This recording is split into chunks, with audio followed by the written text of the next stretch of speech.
Hello, guys. It's the cast of The Juice. Thank you so much for coming and watching this episode. Tonight it will be about bullying. I got some things to say. I know Mimi gonna go in, right?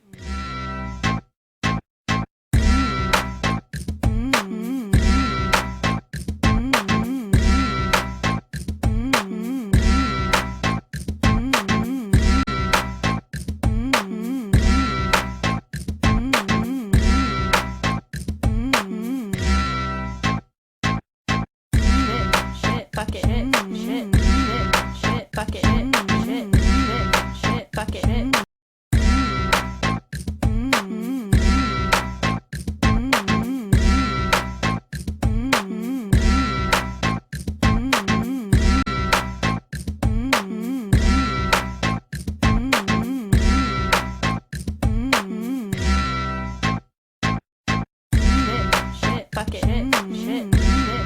Okay, so we're gonna be talking about bullying tonight. Oh my God, bullying is the worst. I was bullied as a kid. I really was. I was a punk. I really was. I was a punk. I would let the girls say anything they wanted, slap my face and everything. Not now, because that'll get you killed. But I was the worst. I really was. I don't know. I'm a mother now, so when my son comes home and talks about somebody bullying him, I'm at the school. I want to see the principal, and please bring that child and his mother to the school, because we need to talk. Because my child will not be bullied in school. He is there for education and education only. But bullying is a serious topic. Like, did you know that bullying leads to suicide? Like, it is really, really horrible. But most people that bully are actually being bullied at home themselves, and they come to school and they do it, or they go to their workplace and do it. That's serious. Yeah, know Mimi does her homework, so we're gonna take it to the facts. So, let's see. Bullying. Bullying is a form of aggressive behavior manifested by the use of force or coercion to affect others, i.e., verbal harassment, physical harassment, manipulation. Bullying always starts off with some type of intimidation. How do you feel about that? I definitely can relate to it because in 8th grade, you don't know, but in 8th grade I was bullied. Well, not bully, but basically made fun of and things like that because you don't mind me telling a story, like a little story. Okay. So no, honestly, at the end of, like, in the summertime before eighth grade, I had a close friend of mine's. I told him, I was like, oh yeah, I'm gay or something like that, and he's like, okay, cool, blah blah, and it felt good to get it out from my chest, like just to tell somebody. He told somebody at school, and the girl he told, someone was overhearing the conversation in the lunchroom. So that person was like, oh my gosh, he's gay, oh my god, like it was one of those type of situations. But I was in the cafeteria when it happened, so out of nowhere, like the next period, everybody was just like, I found out you was gay, I'm just like, I kept saying no, and so the next day everybody kept saying I was saying yeah, so I kept saying no, trying to deny it, and then I was like, you know what, let me just say yeah. So as soon as I did that, everybody got off my back. But then this whole thing started with, when I go to homeroom, guys will like want to move their seat. And first of all, I always had something to say. Even back then, I would be like all the time. But it was just very uncomfortable, and sometimes I wouldn't go to homeroom. I would actually wait in another room. And some teachers knew what was going on, so I would wait in another room and wait for the period to end, and I would just go somewhere else. So it definitely affected me, and I don't know, it was points when I wanted to come to school and like really kill one of them. It got to that point because I was just like, this is crazy, and then my mom didn't know what was going on, and I kept going to, what is that thing called in school, therapy, or not therapy, but the counselor. I kept going to that, and that's when I finally opened up to my mom, and that's how she found out first you gotta say the good story. You gotta say I'm bi, but I knew what I was. But I told her, and she was a understanding mom. I love you, and she was very understanding, and she was just there, and things like that. But when I went to high school, I'm not gonna lie, I kept that on a hush because high school was big, and I kept that on a hush. So anybody that came from middle school that was trying to bring it over here, I was just like, no, and high school was just cool. But I didn't like that in 8th grade because it was just very uncomfortable, and anytime I was in the locker room, I wouldn't change or anything because everybody knew, and it just made me feel uncomfortable. They would just say stuff, say you're a faggot, you're this, you're that. Of course, a lot of girls loved me. I had more girls around me, but it was just very uncomfortable to go to school when I'm trying to go there to get an education, and that's what was going on. So that's just how I feel. That's something that happened to me, and I never did take any mess from anybody, but that right there was a breaking point. And this to give you the little bit of the tea, half of those boys I was talking about me being gay, they're gay now. Yeah, I just want to put that out there.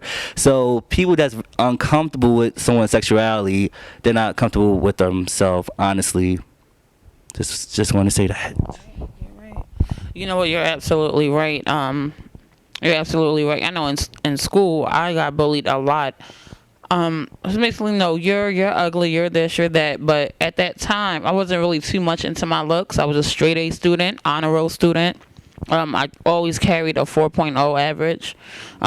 Dean's List. I was a very smart kid. My books was the number one thing to me. I didn't care about the cliques and any of that. So I got bullied a lot. And, the number one thing that, a lot of people out there need to know is that when people are bullied, they come back to school wanting to kill everybody. 1999 Columbine shooting. Those two kids were straight A students before. They were gifted kids. Let me correct myself. Gifted kids. They were bullied for 6 years. 6 years before they came back to school to kill everybody. Hold on, let me check my sheet again. Let me check my sheet. They killed 13 people, wounded 24, and then turned their guns on themselves. Do you know how serious that is for kids their age to come to school and kill everybody and then turn AK-47 on their self and take their self out?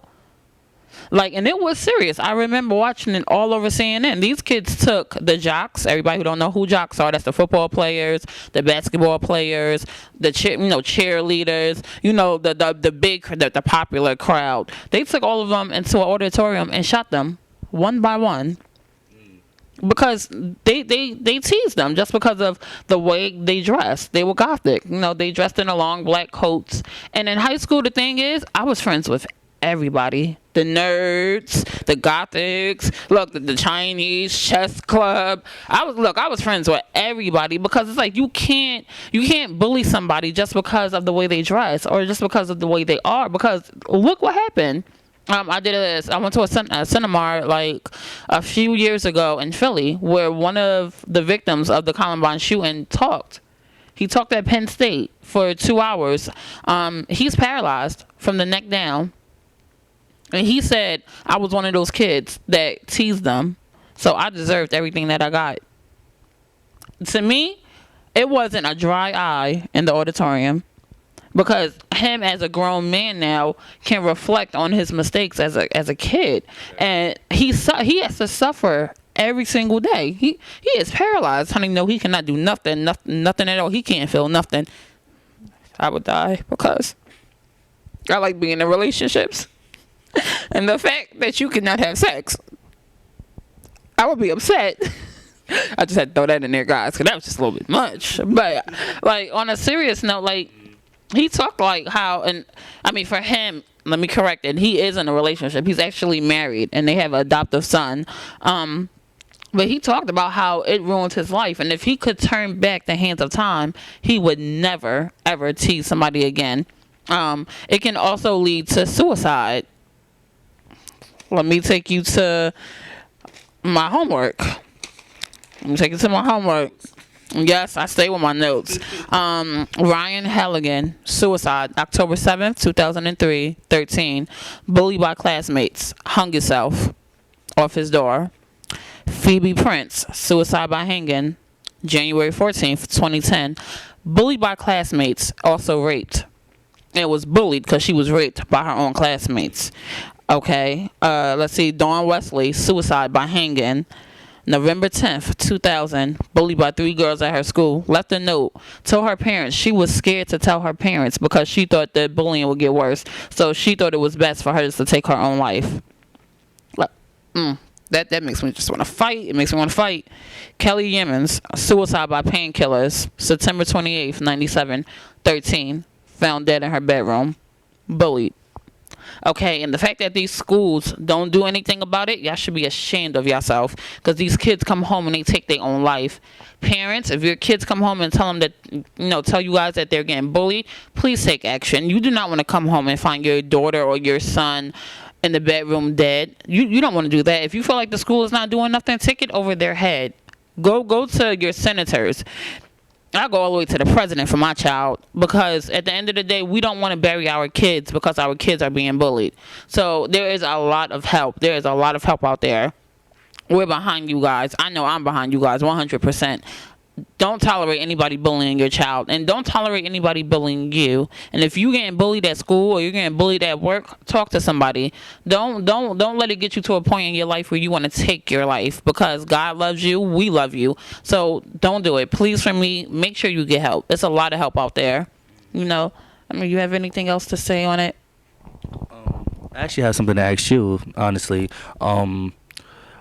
I remember we was talking before, and you was talking about you thought about suicide in the past and stuff. I just wanted to know more details about that, because I don't know, so I'm just asking you. Yeah, I mean, everybody knows that I was gang raped. No, it's not bullying, but it's mentally, it can take you down. And I thought about suicide. I've tried it. I did the painkillers. I did the hanging. I did the drinking bleach, Pine Sol. When I talk, I'm not talking just because I want to talk. I'm talking because I've experienced it. I lived it. I was put in the hospital as a kid after the rapes for trying to slice my own throat, cutting my arms up. I've done it all. Anything you can think of, I've done it all. I tried jumping off the buildings, and my godmom having to call the cops. And I've had breakdowns, and that's what makes me stronger now. And that's why I talk about my life. I go on the radio stations, and no, I don't get on the radio stations for sympathy. Let me put that out there, because I heard that. I don't need anybody's sympathy, because God has my back, and God had my back then, and he has my back now. And I have a purpose. So, thank God that the suicide didn't go through, because I want to be here today to try to help everybody else. But in the past, yes, I've tried it. I've been at that low point. So I know how people feel when, if they're getting bullied or if they're raped and they feel like there's no help out there. They go and they take their own life, but at the end of the day, you got to remember, when you take your own life, you leave your parents to suffer, you leave your friends, people suffer from it because they feel like they want to help you, but you didn't give them a chance to help you because you just went and took your own life. So that's why I'll reiterate, if you need that help, there is help out there. Trust me, there is people that is willing to talk to you. You can talk to me. Email me, Tiffany_Brooks72@yahoo.com. I will call you. I will sit up at 3, 4 o'clock in the morning, because somebody had to do that to me. Somebody had to sit up at 3 or 4 o'clock in the morning with me and listen to me cry and get me through my rough times. I don't mind. We all are not perfect. We all are going to go through things. We all going to get to that point where we feel like we can't move on. But there is a purpose for your life. God didn't put you on this earth for nothing. There's a purpose. We all have a purpose. And we need to be here for each other. This world is so full of negativity. It's ridiculous. And we need to learn to move on and be positive, especially for our children. Our children is serious. We need to teach them not to be negative, always be positive. And just because a kid don't have Jordans on and they got Kmart sneakers on does not mean that your child is better than the next. It just means that that parent is doing everything they can do so that their child can at least get to school and look decent and have an education. At the end of the day, labels mean nothing. My son wears everything down to Payless sneakers. Yes, he has the light brights. Spider-Man light ups, yes. He is 9, okay? And I want to make sure that he understands that education is number one. Because if you don't have education in this world, you don't got nothing. Exactly. And stop bullying these damn kids just because they may be fat. So what? They fat. They like to eat. Damon, I like to eat. The weight just don't come on. So stop bullying them. They want to come home and have 2 bowls of cereal. Let them. I come home and have 6 bowls of cereal. So I don't care. My son want to come home, he can hop his little light skinned ass up on that counter, honey, and he raids the cabinet and not let him. You know, we teach them to eat healthy, but they're kids. You know, stop bullying them. Number one, know that they learn first at home. We are the teachers at home. What we do at home is how they're going to reflect when they step outside these doors. So parents, please pay attention to your kids. But that's all I have to say. I had to go in a little bit. This subject is serious for me. I don't like 13-year-olds coming home hanging themselves because some little piss pot ass kids at home or at school is bullying them. I don't think so. That touches a nerve in me. Here you go. Okay. Honestly, I'm about to say how I overcame like the bullying and everything. Because I want to know how you you just said it with the people calling you and at night and things like that. Well, I mean, you can't overcome bullying. I overcame it because I got help. I went to therapy. I'm still in therapy. Just because it helps. Life is a stressful thing, so going to therapy helps. A journal for the teenagers out there that if you might watch this show, I have a journal. I have about 10 of them, and honey, I run through those pages. If I'm pissed off, I come home and write a book. Journals are excellent too. You can put your feelings out, and nobody's reading it but you. And poetry, I'm deep into poetry, so I write. I do a lot of writing, and you know that's how I overcame it. So you know, let everybody know how you overcame it. It's a funny story how I overcame it, but it's true. I was on a bus one day, on a school bus, and reminds you of 8th grade. I would say stuff back, and I'm like, I would say something, but it wouldn't be that like, you know, like for them to leave me alone. One day I was on a bus and somebody threw something at my head. But they meant to get somebody else.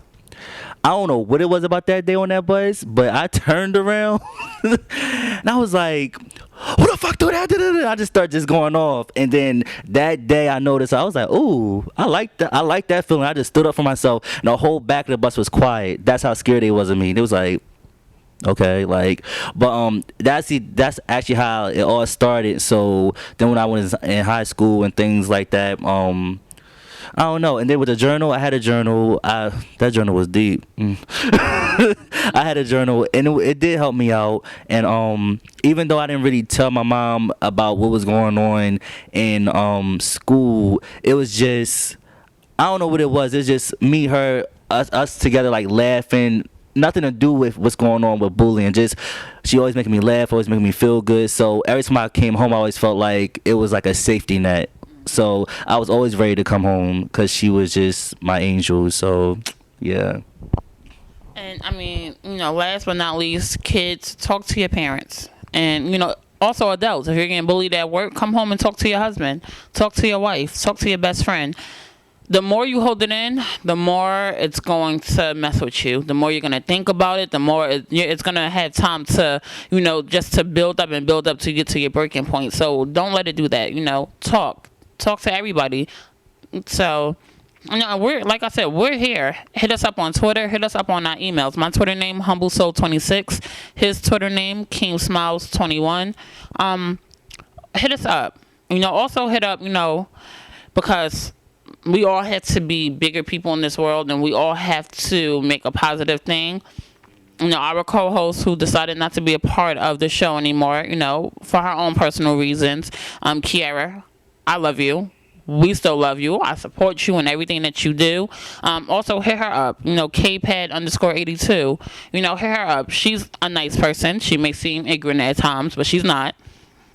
Hit her up and talk to her. You know, we all want to do positive things in this world, and we're all willing to help anybody out there. So hit us up and let us know. Talk to us. You know, and talk. Please just talk. Talking, communication is very big. We don't want to see nobody. We don't want to hear on the news that somebody's going home, killing themselves, killing their families. You know, because the boss didn't pick with them or sexual harass them, and they coming home and they just want to take it out on their family, and then they want to kill themselves. No, don't do that. Just talk. And my lips feel dry. That's all right. I just had to put that out there. But talk, you know, talk. And please, you know, when you watch this episode, Spread the word. Please let everybody watch this episode, because this episode is very serious, and we may laugh and joke, but we're very serious. We don't want to hear about kids or adults committing suicide. That's nothing but the devil, and God loves you and we love you. So please just spread the word, and we are here for you, and we support you every step of the way. And this is, we're doing different things to make positive change in this world.